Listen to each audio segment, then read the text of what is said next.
sternoclavicular joint. We're going to palpate. Here we have the sternoclavicular ligament. We're going to palpate across the clavicle. Get to the end, go about an inch down, we'll get to the coracoid process. Here we have a couple ligaments, the coracoclavicular ligaments, the trapezoid and conoid. We also have the coracoacromial ligament. We also have the coracohumeral ligament. We also have you keep palpating across the clavicle. Oh, here we also have the transverse ligament and the capsular ligaments, the superior, middle, and inferior.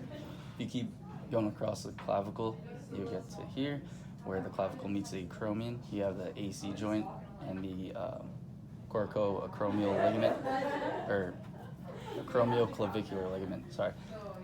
Keep doing bony palpations. You get to the head of the humerus. You have the greater tuberosity. You have the patient externally rotate. You can feel the bicipital groove and the lesser tuberosity.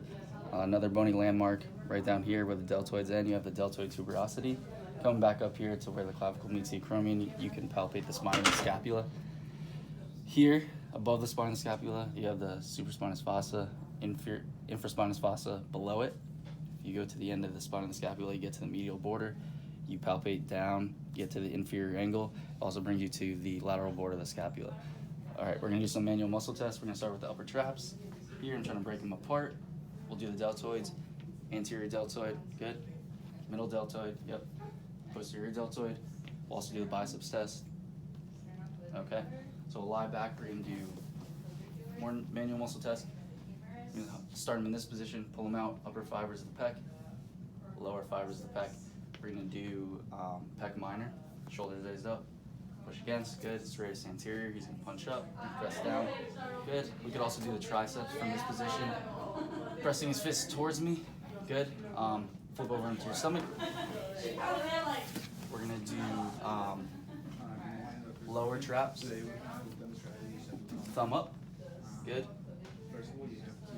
Or sorry, middle traps, here, lower traps, thumb down, rhomboids. You could also do rhomboids in this position where you're trying to break them out.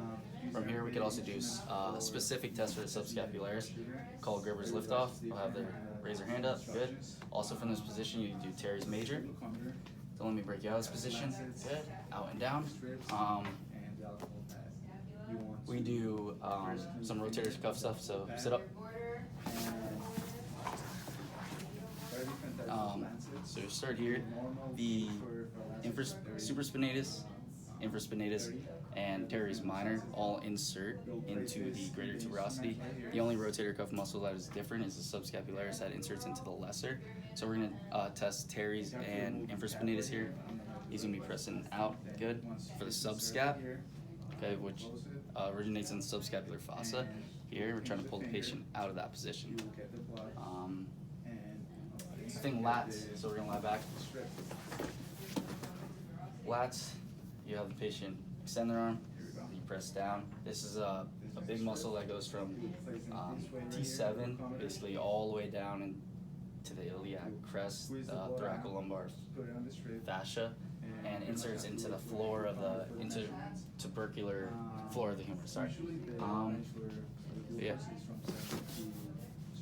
What I miss?